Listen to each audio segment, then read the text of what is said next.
ஒரு அழகான கிராமம், பசுமையால் சூழப்பட்ட வீடுகள், குழந்தைகள் விளையாடும் சத்தம்.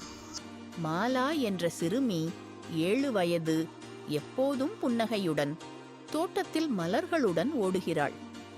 மாலா திடீரென நின்று கீழே பார்த்தாள். ஒரு சிறிய குருவி காயமடைந்து தரையில் கிடந்தது. மாலா பாசத்துடன் குருவியை தூக்கி வீட்டிற்கு கொண்டு செல்கிறாள். விதைகள், தண்ணீர் கொடுத்து குணப்படுத்துகிறாள். குருவி பறக்க தயாரான போது தங்க ஒளி பறக்கிறது. அது பேசத் தொடங்குகிறது. மாலா, நீ எனக்கு உதவினாய், இதோ உனக்கான பரிசு. நீ நல்லது செய்யும் போதெல்லாம் உன் பையில் ஒரு தங்கப்பூ தோன்றும். மாலா கிராமத்தில் அனைவருக்கும் உதவுகிறாள். பசுக்களுக்கு புல், குழந்தைகளுக்கு பாடம், மூதாட்டிகளுக்கு தண்ணீர்.